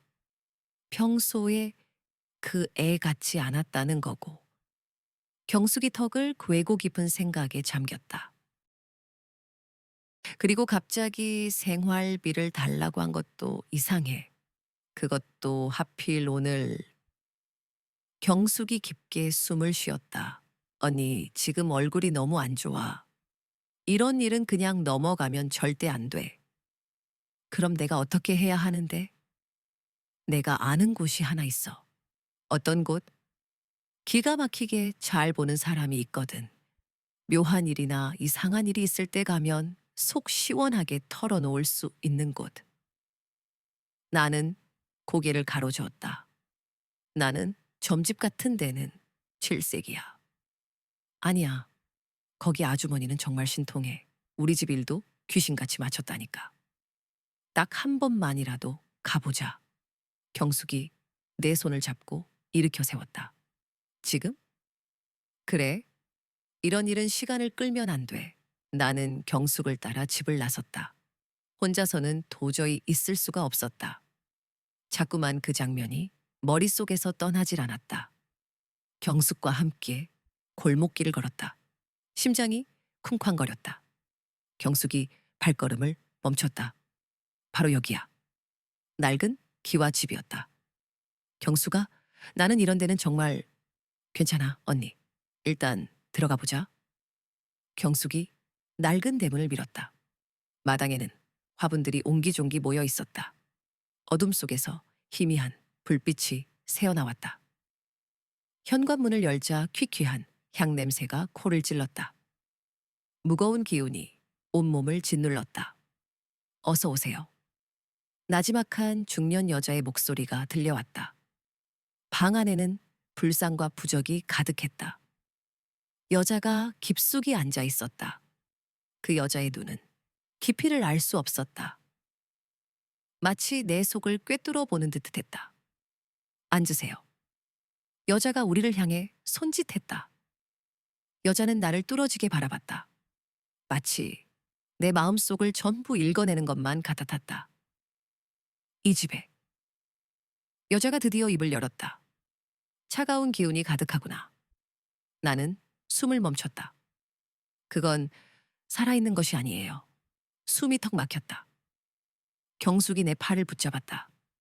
나는 온몸을 떨고 있었다. 언니, 경숙이 내 입을 막았다. 여자가 부적 하나를 내밀었다. 이걸 몸에 지니고 다니세요. 그리고 당분간은 절대 혼자서 다니지 마세요. 나는 부적을 꽉 쥐었다. 다리가 후들거렸다. 경숙이 내 팔을 붙잡았다. 언니 괜찮아? 모르겠어. 정말 그런 일이 벌어지고 있는 걸까? 이 일은 그냥 넘어가서는 안 돼. 경찰에 신고해야 해. 하지만 아직 확실한 증거도 없잖아. 아까 그 사람 말 들었잖아. 그 사람은 틀린 적이 한 번도 없다니까. 나는 부적을 손 안에서 계속 만지작거렸다. 정말로 결정을 내려야 할 때가 온 걸까? 새벽 3시였다. 잠자리에 누웠지만 계속 몸을 뒤척였다. 도저히 편안하게 잠들 수가 없었다. 갈증이 느껴져 물을 마시고 다시 침실로 돌아왔다. 갑자기 온몸에 소름이 돋았다. 무서워졌다. 나는 거실 소파에 덜썩 주저앉았다. 텔레비전을 켜려다가 그만두었다. 핸드폰을 들여다봤다. 경숙에게 전화를 걸고 싶었지만 나는 대체 뭘 해야 하는 걸까? 그의 손끝이 떨렸다. 숨결이 차가웠다. 나는 대체 뭘 해야 하는 걸까? 새벽의 어둠이 짙게 드리워진 거실. 소파에 웅크린 차에 떨고 있었다. 며느리의 차가운 눈빛, 냉장고 안에 얼어붙은 무언가, 무당의 섬뜩한 경고가 머릿속에서 떠나지 않았다. 경숙에게 전화를 걸어 하소연하고 싶었지만 섣불리 입을 열 수 없었다. 증거도 없이 며느리를 의심하는 건 아닐까? 하지만 무당의 말은 너무나 생생했다. 차가운 기운, 살아있는 것이 아니에요 라는 말이 귓가에 맴돌았다. 부적을 더욱 꽉 쥐었다. 다음 날 아침 굳은 결심을 했다. 진실을 밝혀야 한다. 며느리가 숨기고 있는 비밀을 알아내야 한다. 하지만 어떻게 해야 할까? 직접적으로 물어볼 수도 없고 증거를 찾을 방법도 막막했다. 그때 며느리의 핸드폰이 떠올랐다. 혹시 며느리의 핸드폰에 단서가 있지 않을까? 며느리가 잠시 자리를 비운 사이 조심스럽게 며느리의 핸드폰을 찾아 나섰다. 서랍, 가방, 옷장. 샅샅이 뒤졌지만 핸드폰은 보이지 않았다. 초조함이 밀려왔다. 그때 침대 밑에서 희미한 빛이 새어나오는 것을 발견했다. 침대 밑을 더듬어 핸드폰을 꺼냈다. 며느리의 핸드폰이었다. 떨리는 손으로 핸드폰을 켰다. 잠금 비밀번호가 걸려 있었다. 며느리의 생일, 결혼 기념일, 아들의 생일. 여러 가지 비밀번호를 시도했지만 모두 실패했다. 마지막으로 며느리가 가장 아끼는 강아지의 이름을 입력했다. 놀랍게도 잠금이 해제되었다. 며느리의 핸드폰을 샅샅이 뒤졌다. 문자 메시지, 통화 기록, 사진첩. 하지만 수상한 점은 발견되지 않았다. 실망감이 밀려왔다. 그때 며느리의 계정에 접속했다. 며느리는 평소를 전혀 하지 않았기 때문에 별 기대를 하지 않았다. 하지만 며느리의 계정에는 충격적인 사진들이 가득했다. 낯선 남자들과 함께 찍은 사진, 고급 레스토랑에서 술을 마시는 사진, 심지어는 사진들을 보며 경악했다. 며느리는 내가 알고 있던 순수한 여자가 아니었다. 며느리는 나를 속이고 있었다. 사진들을 모두 내 핸드폰에 저장했다. 그리고 며느리에게 전화를 걸었다. 지금 당장 집으로 와. 내 목소리는 차갑게 식어 있었다. 잠시 후 며느리가 집으로 돌아왔다. 며느리는 아무것도 모른 채 밝은 얼굴로 나를 맞이했다. 어머, 어머님, 무슨 일이세요? 며느리에게 핸드폰을 내밀었다. 이게 다 뭐니?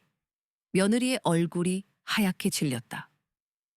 며느리는 아무 말도 하지 못하고 핸드폰만 뚫어져라 쳐다봤다. 이제 모든 게 끝났어. 며느리를 차갑게 노려봤다. 며느리의 눈에서 눈물이 뚝뚝 떨어졌다. 그 순간 며느리의 눈빛에서 섬뜩한 기운을 느꼈다. 마치 다른 사람의 눈을 보는 것 같았다. 며느리의 입꼬리가 비틀어졌다. 후회하게 될 거예요. 며느리의 목소리가 낮게 울렸다. 소름이 돋았다.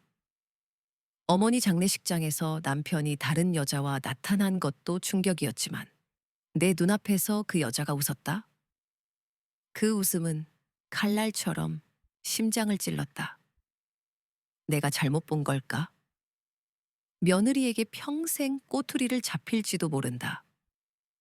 불안한 마음에 아들에게 전화를 걸었다. 여보세요? 수화기 너머로 거친 파도 소리가 귓가를 때렸다. 짠 내음이 코를 찔렀다. 바람 소리마저 매서웠다. 아들의 목소리는 짙은 피로에 잠겨 있었다. 아, 엄마, 웬일이에요? 무슨 일 있어요? 선원들의 고함 소리가 섞여 들렸다.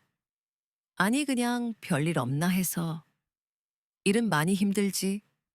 아, 힘들어요. 어제는 밤새 그물 손보느라 한숨도 못 잤어요. 아들의 목소리에서 묻어나는 고단함에 가슴이 미어졌다. 그래도 한 달 뒤면 돌아오잖아. 그때 엄마 생신이지. 잊을 뻔했네. 아, 그런 건 신경 쓰지 마. 너나 몸 건강히 돌아와. 엄마, 그런데 갑자기 전화하신 거 보니까 정말 무슨 일 있는 거 아니에요? 아들의 목소리가 날카로워졌다.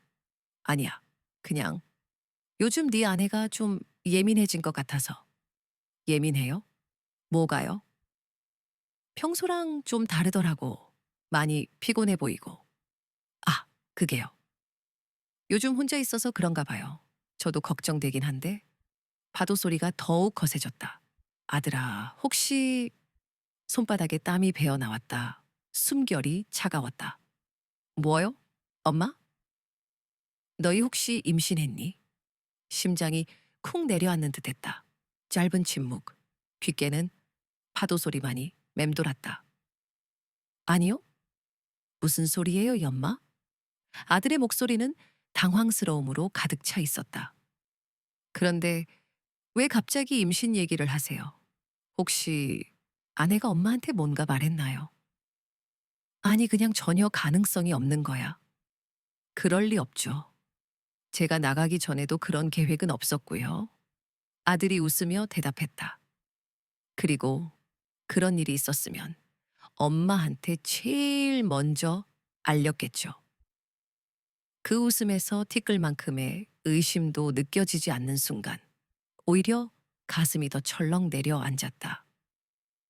아들은 정말 아무것도 모르고 있었다.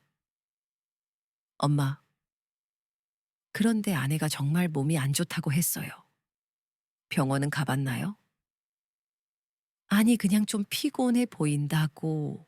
그럼 내가 전화해서 병원 가 보라고 할게. 혼자 있으니까 더 그런 것 같아. 아내를 걱정하는 남편의 진심이 느껴졌다. 그래, 엄마도 너무 걱정하지 마세요. 저 일해야 될 것 같아요. 또 전화 드릴게요. 그래, 조심해. 전화기를 든 채 한참을 멍하니 서 있었다. 망설이다가 다시 번호를 눌렀다.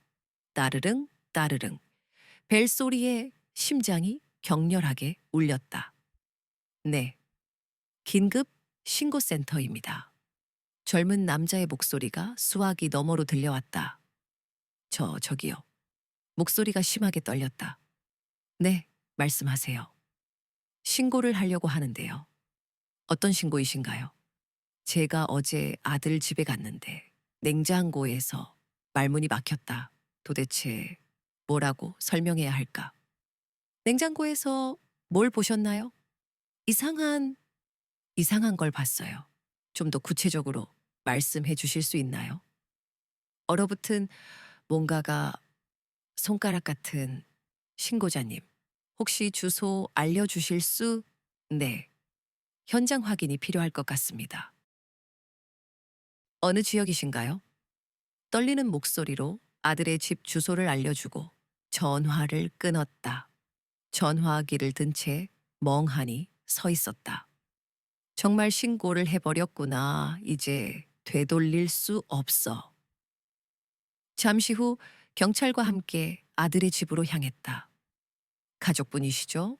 잠시 협조 좀 부탁드립니다.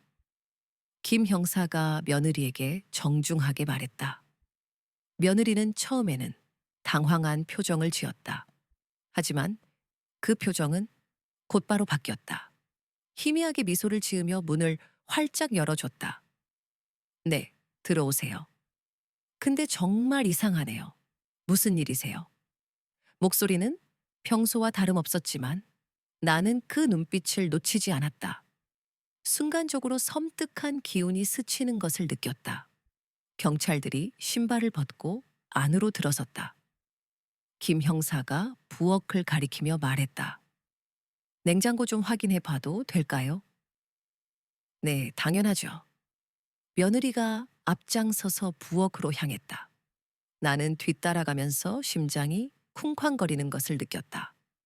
김 형사가 김치 냉장고 앞에 서서 장갑을 꼈다. 어디쯤에서 보셨다고 하셨죠? 제일 아래쪽 깊숙한 곳에 목소리가 떨려 나왔다. 김 형사가 냉장고 문을 열었다. 차가운 냉기가 훅하고 뿜어져 나왔다. 위쪽 칸에는 김치통과 반찬통들이 가지런히 놓여 있었다. 아무런 이상한 점도 없었다. 가운데 칸도 마찬가지였다. 깔끔하게 정리되어 있었다. 제일 아래쪽 서랍을 열었을 때 나는 숨을 멈췄다. 텅 비어 있었다. 서랍은 깨끗하게 닦여 있었고 김치와 반찬통만이 가지런히 들어 있었다. 어제 분명히 봤던 그 얼어붙은 물건은 흔적도 없이 사라져 있었다. 어떻게 나도 모르게 중얼거렸다. 김 형사가 제일 밑에 있는 얼어붙은 비닐 뭉치를 들어 올렸다. 겉보기에는 그냥 고깃 덩어리처럼 보였다. 이게 뭡니까? 다른 경찰이 물었다. 돼지고기인가? 김 형사가 비닐을 조심스럽게 뜯어봤다. 정말 그냥 돼지고기였다. 목살 부위인 듯 했다. 며느리가 옆에서 말했다. 아, 그거요? 일 전에 하나로마트에서 샀어요. 삼겹살이랑 같이요. 너무나 정확한 대답이었다. 시간까지 정확하게 기억하고 있다니. 김 형사가 나를 쳐다봤다. 어머님, 혹시 이게 아니었나요? 아니에요. 어제 봤던 건 이게. 목소리가 점점 작아졌다. 다른 경찰이 냉장고 안을 더욱 꼼꼼하게 살펴봤다. 구석구석 샅샅이 확인했지만 아무것도 나오지 않았다. 김 형사가 나를 바라보며 조심스럽게 물었다. 어머님, 혹시 착각하신 건 아니신지? 나는 아무 대답도 하지 못하고 고개를 숙였다. 그때 며느리가 경찰들에게 작은 목소리로 말했다. 형사님들, 잠시만요. 며느리가 경찰들을 거실 쪽으로 안내했다. 나는 홀로 부엌에 남겨졌다. 사실은 며느리의 목소리가 조심스럽게 들려왔다. 그녀의 손끝이 떨렸다. 어머니, 치매 증상이 있으시대요. 며느리의 말에 심장이 쿵 내려앉았다. 귓게는 웅궁거리는 소리만이 가득했다. 거실로 향하려던 발은 돌처럼 굳어버렸다. 치매요? 김 형사의 목소리에는 감출 수 없는 놀라움이 묻어났다. 네, 처음엔 저도 눈치채지 못했어요. 몇 달 전부터 조금씩. 며느리의 목소리가 가늘게 떨렸다. 예전엔 안 그러셨는데 같은 말씀을 계속 반복하시고 다녀오신 곳도 자꾸 잊으시고. 구체적으로 어떤 증상이 나타나셨나요? 다른 경찰관이 좀 더 자세히 물었다. 저번 주에도 김치를 가져다 주시러 오셨는데 계속 이 똑같은 질문만 하시는 거예요. 냉장고에 뭐가 들어있냐, 이게 뭐냐 하면서 며느리가 손등으로 눈가를 훔쳤다. 그래서 그날도 집 앞까지 제대로 가시는지 확인했고요. 아, 그래서 따라가셨던 거군요. 네, 혼자 가시다가 길이라도 잃으실까 봐 걱정돼서. 며느리의 목소리가 점점 더 울먹거렸다. 말씀도 자꾸 횡설수설하시고 없는 걸 있다고 하시고 지금도 생각하면 마음이 너무 아파요. 손수건이 눈물을 닦아냈다. 병원에 모시고 가려고 했는데 어머님이 완강하게 거부하셔서. 그렇군요. 김 형사의 목소리가 한층 부드러워졌다. 어르신들이 보통 그런 검사 받는 걸 꺼리시죠. 네. 그런데 오늘 갑자기 신고를 하셨다고 연락이 와서 정말 당황스러웠어요. 어떻게 해야 할지 모르겠어요. 어머님께 상처 드리지 않고 치료를 받게 하려면 가족분 입장에서 정말 힘드시겠네요. 경찰관들의 목소리에는 진심 어린 동정이 묻어났다. 어머님도 본인은 아무 문제 없다라고 생각하시니 더 힘드시죠. 네, 맞아요. 저도 처음엔 그냥 깜빡하시는 정도인 줄 알았는데 며느리가 깊게 숨을 내쉬었다. 요즘에는 정말 심해지셔서 어제도 이상한 걸 봤다라고 하시면서 온종일 불안해 하시더라고요. 네, 인터넷에서 찾아보니까 그런 글들이 많더라고요. 며느리가 다시 눈물을 훔쳤다. 정말 어떻게 해야 할지. 남편은 바다에 나가 있어서 혼자 감당하기가 너무 힘들어요. 부엌에서 그 모든 대화를 듣고 있는 내 머리가 핑 하고 돌았다. 치매 환상. 며느리가 경찰들에게 내가 정신이 온전치 못한 사람이라고 말하고 있었다. 눈물까지 글썽이면서. 어머님, 괜찮으세요? 김 형사가 부엌으로 성큼 다가와 물었다. 그의 목소리가 아까와는 어딘가 미묘하게 달랐다. 마치 정신질환자를 대하는 듯한 조심스러움이 느껴졌다. 내가 작게 고개를 끄덕이자 김 형사가 며느리에게 시선을 돌리며 말했다. 일단 오늘은 이 정도로 하고 가족분들과 상의해서 전문의 진료를 받아보시는 게 좋겠습니다. 어머님도 너무 걱정하지 마세요. 요즘은 치료 방법이 많이 발달해서. 김 형사가 위로의 말을 건넸지만 그의 눈빛에는 깊은 동정과 연민만이 어려 있었다. 경찰관들이 서로 눈빛을 주고받았다. 더 이상 확인할 것이 없다는 듯한 표정이었다. 죄송합니다. 신고가 들어와서 확인차. 김 형사가 며느리에게 정중히 사과했다. 괜찮아요. 어머님도 걱정되셔서 그러신 거니까. 며느리가 억지 웃음을 지으며 대답했지만 나를 향한 그녀의 시선은 얼음처럼 차갑게 식어 있었다. 경찰관들이 현관으로 발걸음을 옮기려는 바로 그 순간 나는 다급하게 김 형사에게 외쳤다. 형사님, 저 정신 멀쩡해요. 나는 간절한 눈빛으로 그를 똑바로 바라봤다. 제발 마지막으로 한 번만 더. 나는 김 형사의 손을 잇는 힘껏 붙잡았다. 손끝이 미세하게 떨렸지만 결코 놓을 수 없었다. 형사님, 정말로 저 치매 같은 거 아니에요. 분명히 뭔가 있었어요. 김 형사가 잠시 내 손을 내려다봤다. 그리고는 아주 조심스럽게 내 손을 뿌리치며 말했다. 어머님, 그 심정은 충분히 이해합니다만 아니에요? 정말 아니라니까요. 나도 모르게 목소리가 높아졌다. 저 정말 멀쩡해요. 뭔가 이상한 게 분명히 있었다고요.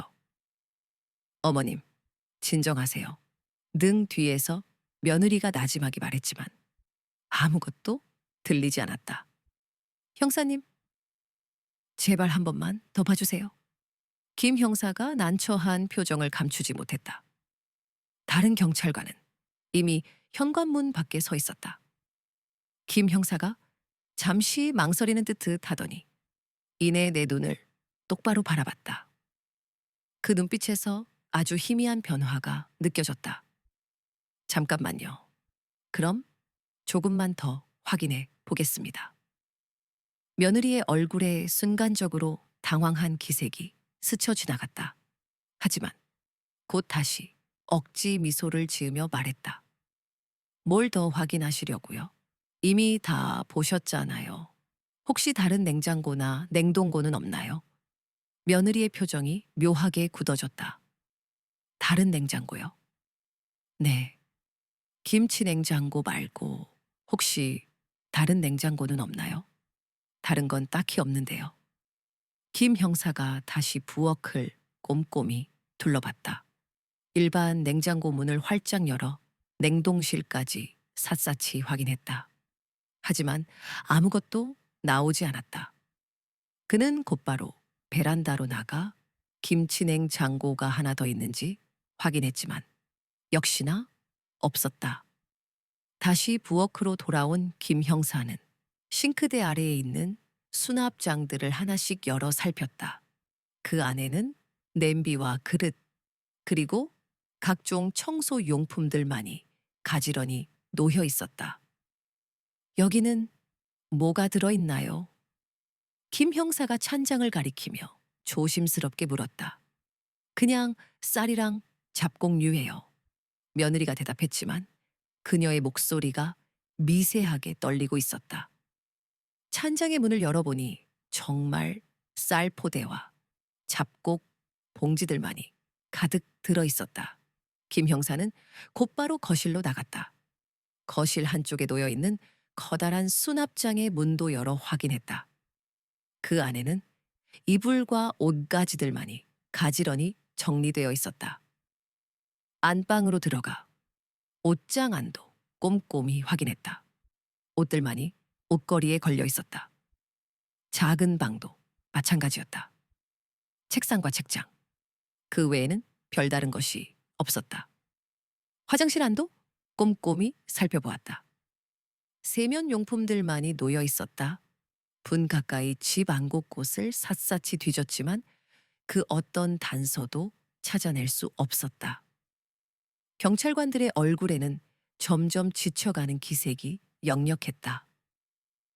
며느리는 처음에는 비교적 협조적인 태도를 보였지만 시간이 지날수록 짜증스러운 감정을 감추지 못하는 듯 했다. 정말 이제 그만하시면 안 될까요? 집안이 온통 엉망진창이 됐잖아요. 며느리가 짜증 섞인 목소리로 투덜거렸다. 김 형사도 어쩔 수 없다는 듯 고개를 가로저었다. 어머님, 정말 죄송합니다. 아무것도 없는 것 같습니다. 그럴 리가 없는데, 어머님, 이제 그만하시죠. 경찰분들도 바쁘신데. 며느리가 내 팔을 살짝 잡아당겼다. 경찰관들이 하나둘 현관으로 향했다. 나도 어쩔 수 없이 그들의 뒤를 따랐다. 현관에서 신발을 신으면서 김 형사가 나지막이 말했다. 오늘은 별다른 이상이 없는 것 같습니다. 혹시 또 다른 이상한 일이 생기면 언제든지 다시 연락 주세요. 네, 알겠습니다. 풀이 죽은 목소리가 희미하게 새어나왔다. 경찰들이 현관을 막 나서려던 찰나 김 형사가 우뚝 굳은 듯 멈춰 섰다. 아, 잠깐만요. 일순 모든 시선이 그에게로 집중되었다. 한 번만 더 봅시다. 혹시, 아주 혹시라도 놓친 게 있을 수도 있으니. 며느리의 얼굴이 찰나 굳어졌다. 하지만 곧 억지 웃음이 어색하게 번져 나왔다. 또요? 정말 샅샅이 먼지 한 톨까지 다 봤잖아요. 김 형사는 묵묵히 부엌으로 다시 발길을 돌렸다. 이번에는 더욱 꼼꼼하게, 집요하게 살폈다. 가스레인지 뒤, 냉장고 뒤, 전자레인지 위. 그러다 부엌 구석, 잡동사니가 어지럽게 쌓인 곳에서 그의 시선이 날카롭게 멈췄다. 커다란 양파망, 감자 박스, 휴지 더미. 그 뒤에 가려진 희미한 형체가 눈에 들어왔다. 저기 뭔가 있네요. 김 형사가 덤덤하게 양파망을 치우고 감자 박스를 조심스럽게 들춰냈다. 모습을 드러낸 것은 거대한 쌀독이었다. 묵직한 나무 뚜껑이 단단히 덮여 있었다. 김 형사가 무릎을 꿇었다. 이 안에는 뭐가 들어있습니까? 그냥 쌀이에요.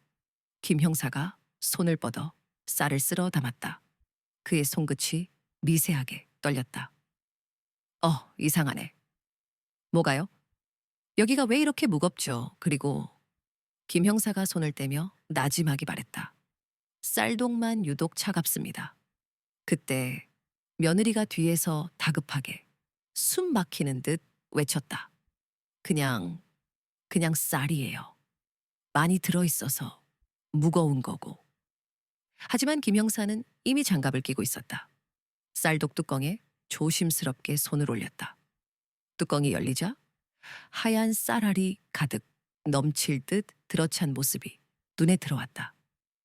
언뜻 보기엔 평범한 쌀독. 그러나 묘한 위화감이, 섬뜩한 기운이 감돌았다. 쌀 표면이 너무 평평하네요. 김 형사가 나지막이 혼잣말처럼 중얼거렸다. 정말 그랬다. 쌀은 마치 자로 잰 듯 반듯하게 인위적으로 정돈되어 있었다. 자연스럽게 쏟아부은 쌀이라면 어느 정도 울퉁불퉁해야 할 텐데 이건 누군가 일부러 표면을 고르게 다듬어 놓은 듯했다. 며느리가 불안한 목소리로, 떨리는 숨소리로 말했다. 그냥 제가 정리해 놓은 거예요. 벌레 들어갈까봐. 목소리가 점점 떨려왔다. 김 형사가 주먹을 쥐고 쌀 속 깊숙이 힘껏 찔러 넣었다. 음, 뭔가 닿는군요. 그의 표정이 순간 굳어졌다. 뭔가 있네요. 김 형사는 쌀을 움큼움큼 거칠게 퍼내기 시작했다. 하얀 쌀알들이 우수수 바닥으로 쏟아졌다. 며느리가 필사적으로 절규하듯 외쳤다. 아, 그거 쌀벌레 잡는 약이에요. 방충제 같은 거. 하지만 김 형사는 멈추지 않았다. 다른 경찰도 합세해 쌀을 정신없이 파헤쳤다.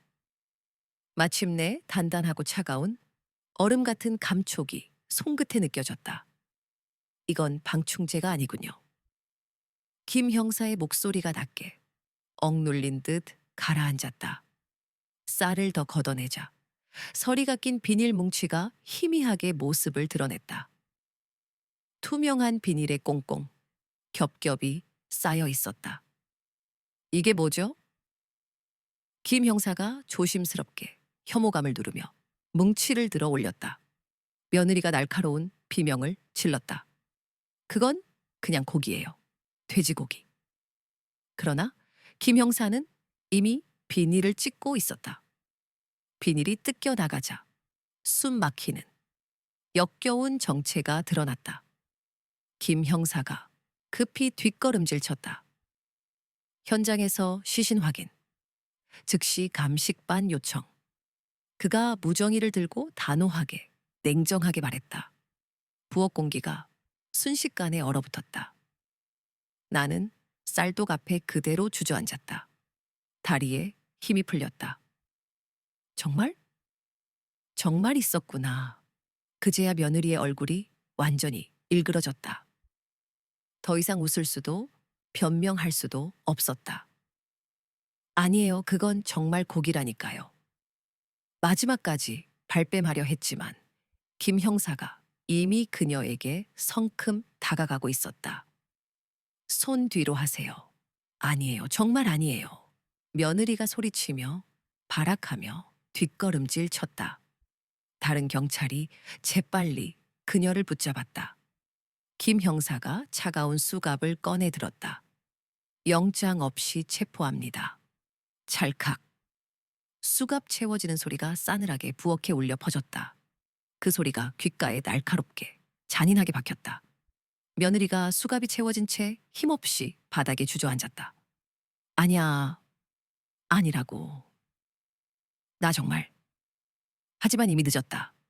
김 형사는 무정의에 대고 계속 지시를 내렸다. 감식팀 긴급 출동 요청. 현장 보존 철저히 하고. 나는 쌀독을 멍하니 바라보며 하염없이 눈물을 흘렸다. 며느리와 눈이 마주쳤다. 그녀의 눈빛은 절망으로, 공포로 가득 차 있었다. 더 이상 숨길 수도, 거짓말할 수도 없다는 것을 깨달은 체념한 눈빛이었다. 감식팀이 도착할 때까지 부엌은 봉쇄되었다. 누구도 드나들 수 없었고 며느리는 거실에서 수갑을 찬 채 넋이 나간 듯 앉아 있었다. 분후 흰색 방호복을 입은 감식반 요원들이 들이닥쳤다. 그들이 쌀독에서 비닐 뭉치를 꺼내는 순간 나는 참아볼 수 없어 고개를 돌려 외면했다. 며느리가 연행된 지 일주일이 흘렀다. 그 끔찍한 일주일 동안 나는 단 한숨도 제대로 잠을 이루지 못했다. 밤마다 그 끔찍한 장면이 뇌리에서 떠나지 않아 악몽에 시달렸다. 경숙이 매일같이 찾아와 나를 살뜰히 돌봤다. 밥을 손수해주고 밤새 말동무가 되어 주었다. 혼자서는 도저히 견딜 수 없을 것 같았다. 언니 아직도 잠을 못 자? 어떻게 자겠어? 계속 그 생각만 나. 언니 잘못 아니야. 너무 자책하지 마. 하지만 자책하지 않을 수 없었다. 내가 조금만 더 일찍, 아주 조금만 더 눈치챘더라면 그 불쌍한 아이를 구할 수 있었을지도 모르는데. 금요일 오후 김 형사에게서 갑작스레 전화가 걸려왔다. 어머님, 저 김 형사입니다. 네, 형사님. 혹시 잠시 시간 괜찮으시면 만나서 이야기 좀 나눌 수 있을까요? 무슨 일이신가요? 전화로는 말씀드리기 어렵습니다. 직접 뵙고 말씀드리는 게 좋을 것 같습니다. 1시간 후 김 형사가 무거운 표정으로 집으로 찾아왔다. 경숙도 걱정스러운 얼굴로 함께였다. 거실에 마주 앉은 김 형사의 표정은 굳어 있었다. 그의 숨결이 차가웠다. 어머님, 유전자 분석 결과가 가슴이 철렁 걷잡을 수 없이 내려앉았다. 김 형사가 잠시 망설이더니 천천히 망설이며 입을 열었다. 아드님과 일치하지 않습니다. 순간 머릿속이 하얗게 새하얗게 비워졌다. 네, 친자가 아닙니다. 그럼 누구? 아들이 배에 나가 있는 긴 시간 동안 며느리는 다른 남자를 몰래 만났던 것이다. 네, 현재 용의자는 모든 혐의를 완강히 부인하고 있지만 증거는 명백합니다. 불륜 관계였던 남성의 신원도 이미 확인되었습니다. 하지만 그는 충격적이게도 사실을 전혀 몰랐다고 진술했습니다. 경숙은 입을 틀어막고 고개를 저었다. 어떻게, 왜 그런 끔찍한 짓을 떨리는 숨소리가 새어나왔다. 아마 들키는 걸 두려워했던 것 같습니다. 김 형사의 낮은 목소리가 이어졌다. 아들이 받을 충격을 생각하니 가슴이 찢어지는 듯 했다. 그럼 아들이 돌아오면 사실을 말해야겠죠. 이미 언론에도 보도가 시작됐으니까. 아이고, 우리 아들이. 경숙의 목소리가 흐려졌다. 김 형사가 일어서며 말했다. 어머님, 아드님께는 제가 직접 연락드리겠습니다. 재판 과정에서 증인으로 출석해달라고 연락드릴 수도 있습니다. 아들이 부산항에 들어온다는 연락을 받고 애 몸을 실었다. 부산역, 아들을 기다리는 동안 가슴이 답답했다. 어떤 얼굴로 마주해야 할까? 멀리서 걸어오는 아들의 모습이 보였다. 눈물이 왈칵 쏟아졌다. 살이 많이 빠져 있었고 얼굴은 잿빛이었다. 엄마? 아들은 경숙을 보자마자 두 발짝도 떼지 못하고 그 자리에 주저앉았다. 부산역 한복판에서. 아들아! 경숙은 급하게 달려가 아들을 부축했다. 사람들이 쳐다봤지만 신경 쓸 겨를이 없었다. 엄마, 나 미치겠어요. 아들의 어깨가 떨렸다. 아들은 경숙의 어깨에 얼굴을 묻고 흐느꼈다. 30 넘은 어른이 아이처럼 울고 있었다. 경숙은 아들을 데리고 서둘러 집으로 돌아왔다. 집에 도착해서도 아들은 거의 말을 하지 못했다. 소파에 앉아 멍하니 있다가 갑자기 울음을 터뜨렸다. 내가 바다에서 고생할 때 집에서는 아들이 중얼거렸다. 같이 살면서, 웃으면서, 나 보내놓고. 그 얼굴로, 어떻게. 아들은 두 손으로 머리를 감싸 쥐었다. 경숙은 아들의 두 손을 꽉 잡았다. 네 잘못 아니야. 그건 그 사람 속이 썩어 있었던 거야. 하지만 엄마, 더 일찍 눈치챘어야 했는데. 아들의 목소리가 떨렸다. 아니야. 누가 그런 상상을 하겠어? 경숙은 아들의 손을 더욱 꽉 잡았다. 만약에 엄마가 못 봤다면 나는 계속 모르고 살았을 거예요. 나 이제 어떻게 살아요? 누굴 믿고 살아요? 시간이 지나면 아들의 눈빛이 흔들렸다. 안 될 것 같아요. 절대 안 될 것 같아요. 다음 날 아침 경숙은 아들과 함께 변호사를 찾아갔다. 혼인 무효 소송을 준비해야 했다. 변호사 사무실에서 아들은 이혼이 아니라 혼인 무효예요. 라고 몇 번이고 확인했다. 네, 이런 경우는 혼인 무효 사유에 해당합니다. 변호사가 차분하게 답했다. 그럼 처음부터 결혼하지 않았던 걸로 되는 거죠. 아들의 목소리에 희미한 희망이 묻어났다. 네, 그렇습니다. 아들은 그제야 조금 안도하는 표정을 지었다. 하지만 여전히 불안함이 가시지 않은 듯 했다. 혼인 무효 판결이 나온 지 한 달 후, 경숙과 아들은 집을 정리하기 시작했다. 아들은 그 동네에 더 이상 있고 싶어 하지 않았다. 엄마 여기서 계속 살면 매일 그 생각 날 것 같아요. 아들의 눈빛이 어두웠다. 그래, 어디든 가자. 경숙 또한 그 아파트 단지만 봐도 가슴이 답답해졌다. 시골에 작은 전원주택 있어. 거기서 같이 살면 어때? 주변이 온통 논밭인 조용한 시골 마을이었다. 이사 가는 날, 아들은 처음으로 웃는 모습을 보였다. 엄마, 공기가 정말 좋네요. 아들의 얼굴이 조금 밝아졌다. 그치? 여기서 마음 편히 쉬어. 집은 크지 않았지만 아늑한 거실과 방 2개, 작은 부엌이 있었다. 제일 좋았던 건 마당이었다. 꽤 넓은 마당은 흙이 좋아 뭐든지 키울 수 있을 것 같았다. 엄마, 여기서 뭐 키워봐요? 아들이 마당을 둘러보며 말했다. 뭘 키울까? 채소 아니면 꽃? 경숙이 답했다. 둘 다 해보자. 아들은 근처 농협에서 씨앗들을 사왔다. 상추, 깨십, 고추, 그리고 꽃씨도 몇 종류. 아들은 직접 밭을 일구기 시작했다. 호미로 땅을 파고 일항을 만들었다. 처음엔 서툴렀지만 점점 익숙해졌다. 엄마 이거 정말 재밌네요. 아들의 얼굴에 땀방울이 송골송골 맺혔다. 그래.